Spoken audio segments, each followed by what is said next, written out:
घरात आहे का कुणी? सरपंच साहेब तुम्ही? हे घरकुलाचे कागदपत्र घ्या. ज्यांचे घरकुल मंजूर झाले नव्हते ना त्यांना हे कागदपत्र द्या आणि त्यांना जमा करायला सांगा. आणि तुम्ही टेन्शन नका घेऊ, मी त्या कामाचा पाठपुरावा पण करतो.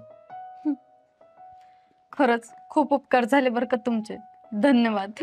अहो, धन्यवाद कसले त्यात. खरं तर त्यांच्या हक्काचे घरकुल होते ते. माझ्यामुळं वेळ लागला. आणि हे बघा, मी काय एखाद्या ठराविक वॉर्डाचा किंवा एखाद्या वस्तीवरचा सरपंच नाही. मी सगळ्या गावात सरपंच आहे. त्याच्यामुळे इथून पुढे ना जेवढे कामं काय आडले नडले असतील ना ते मला सांगा. मी सगळे कामं करतो ते वेळेवर.